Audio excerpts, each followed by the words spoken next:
The story begins by showcasing a highly qualified sorcerer named Fahai, along with his apprentice, battling and besting a witch demon, a very beautiful one at that. Successful in her capture, both demon hunters return to the temple and seal that demon along with the rest. Scene shifts to a vast jungle with high rocks and blinding mist, where two snake women, one white and one green, are witnessed being playful. And I'm definitely not simping. No sir. Well, maybe a little. Shut up. Anyways, there they witness a small party of men picking herbs. One of them, Cheyenne, captures the white snake, Suchen's, attention. As she's staring at the guide, the green snake, her sister, decides to play a prank and jump scares him in the form of a giant snake. This results in him falling into the river. Seeing this, Suchen jumps after him, and for some reason, instead of saving him, she embraces him in a kiss. So much for consent. Next thing Cheyenne knows, he's out of the water, surrounded by his party members. He scans for the girl who saved him, but his friends just brush it off as his imagination. That very night, a festival is supposed to be held. As Cheyenne is heading into town on his rat, he comes across the very same sorcerer and his disciple. Both are headed in the same direction, so he takes them along. Back in the jungle, Suchen is still hung up on that kiss, unable to take Cheyenne off her mind. The green snake tries to take her mind off of him, but upon no success, both decide to head to the festival in hopes of finding Cheyenne. The night arrives and the festival is brimming with people. Among them, the sorcerer and his disciple are on the hunt for harmful demons. The green snake, in human form, happens to meet the disciple and takes a liking to him. She tries to converse, but he is too focused on the task at hand. Discipline, I like it. The needle on his compass keeps spinning, indicating a demon nearby, but he never catches onto the green snake. Getting nowhere with the man, she spots the guy they were looking for and tries to persuade him into meeting her sister. Having no recollection of who she is, the man obviously denies, but the little ones are always stubborn. She dives into the river and manually takes his raft to her sister. Once there, he tries to leave, but Susan breaks the bridge, and now he's stuck with her. Wasting no time, she confesses her love, but my boy dodges it like Muhammad Ali dodges punches. He replies that his heart belongs to someone else. This breaks her heart, but when he begins to explain who the woman is, a glimmer of hope lightens. He explains how he fell into a river, but then a mysterious woman saved him and disappeared right after. Realizing that it is her that Cheyenne is talking about, she deliberately pushes him into the river. Okay, guess this is how we're expressing love nowadays. Immediately, she jumps after him and once again takes him in for a kiss. This makes him realize that she is the one he loves. But then he realizes he loves oxygen more and hastily makes his way out of the water. Elsewhere, the green snake once again tries to converse with the disciple. As they talk, he keeps looking at the compass but notices no demon. That is when she points at a distant raft, saying she sees a bat demon feasting on a human. He immediately jumps into action and hops onto the raft. The people on board instantly transform into bat demons and a major battle breaks loose. With his weapon and skills, the disciple easily bests the low-level demons, making quick work out of them. But then the big one shows up. It drags him into the raft and takes a bite out of him. Powerless against it, he calls for his master, who makes a badass entry atop a flying raft and takes over the battle. With his infinite wisdom and supernatural abilities, the sorcerer manages to grab on the demon's tail, flying with it into an active volcano and taking him captive. Yes, you don't mess with Jet Li. Next morning, Suchen wakes up in Cheyenne's old house, making him extremely happy. I wonder why. From then on, both begin living with each other. Elsewhere, the disciple, having previously bitten by the bat demon, is brought to the temple.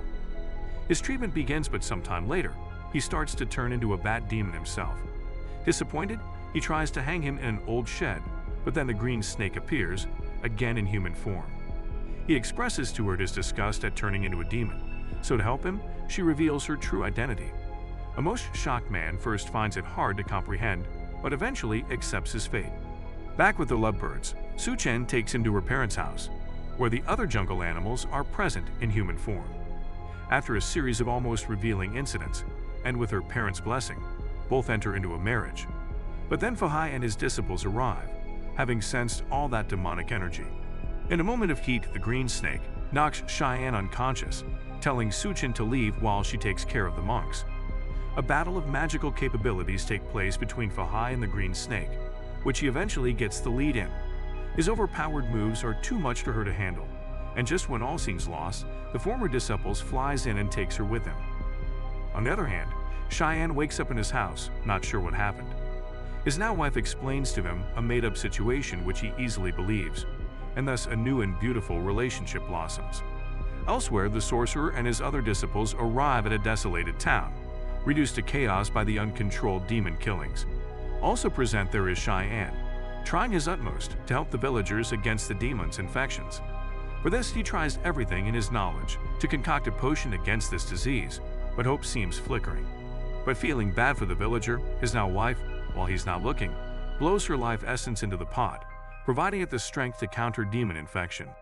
As a result, when he provides them this herb fluid, everyone begins to heal. But doing so takes a heavy toll on Suchen, as sharing her life essence may shorten her own lifespan. Back at the village, Fahai roams around, looking for the demons responsible for this chaos. Using his magic, the dust from his hand leads him into a chamber where many female demons feast over one body. Witnessing his badass entry, all of the demons transform into kitsune and make a run for it. Following them are Fahai's many disciples. After a chase sequence, they manage to surround the demons, and he gives them a repenting chance. They instead try to seduce the monks, but Fahai remains unfazed. That's some self-control he got. Eventually, every last one of the demons were taken captive.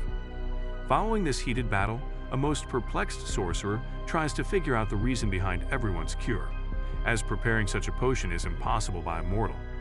Upon giving it a taste, he instantly identifies the demon essence and tries to converse with Cheyenne on this. Upon the sorcerer's questioning, he mentions his wife, which pretty much explains the entire situation. So the monk hands him a holy knife, leaves, and now heads for his wife, who notices him atop a bridge. A battle erupts and he easily overpowers her. Furthermore, he questions as to why a demon woman would marry a human, and upon receiving no answer, she is advised to leave, else meet her demise. The same night, Cheyenne returns home with medicinal wine imbued with herbs. Little does he know that the herbs were meant to affect snake poison, and upon the first sip, she begins to feel weird and quickly locks herself in a room. Her husband keeps knocking at the door, worried whether she's mad at him, though in reality, the wine is forcing her back into the form of a white snake. As she transforms, the sorcerer too shows up and yet another battle begins. The exchange of blows continue until Cheyenne accidentally stabs the white snake, unbeknownst that it is his wife. The wound from the holy knife worsens, and an injured Suchen escapes to her sister. The abilities of the knife strips from her the ability to transform into a human. Back at the hut, a most perplexed Cheyenne inquires about his wife, to which the sorcerer reveals to him the reality of the situation. Shocked, he can't comprehend the fact that he stabbed his own wife. Upon this, one of the companions, a talking rat, reveals how there exists a herb that could cure her. But the catch is that this place is infested with the most ruthless demons. Despite the danger, Cheyenne obviously somehow manages to get hold of the herb, but not before taking severe damage from the demons. Luckily for him, the legendary sorcerer once again arrives to save the day. The talking rat takes the herb from him and delivers it to Suchen, aiding in her recovery and giving her back the ability to transform. Following this, both sisters invade the temple and begin their assault on the sorcerer, mistaking him for the enemy. But he ain't no chump either. The masterful monk, using the most advanced of moves, takes the battle with overwhelming power. Suchen somehow manages to escape with Cheyenne, but for some reason, he has lost his memories and has no recollection of her. She once again blames the monk for the situation.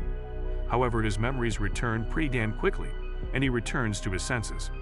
Still, the matter of her being a demon doesn't sit right with the monk. So following their battle, through magic, he constructs an ancient house and captures her in it for eternity. With no way of breaking free, the White Maiden longs to reunite with her husband, while he waits outside. Damn, this is sad. Lastly, the sorcerer's former disciple, now a complete demon, has begun a new life with the green snake. The end. The Sorcerer and the White Snake is a nicely filmed and beautifully presented film. Cast is perfect, especially the actress playing White Snake is mesmerizing. She is beautiful, expressive with a lot of emotion, and very impressive. I would recommend this movie for all adventure lovers and fans of the legendary Jet Li. Thanks for watching another Essential Recap. Please don't forget to leave a like and subscribe.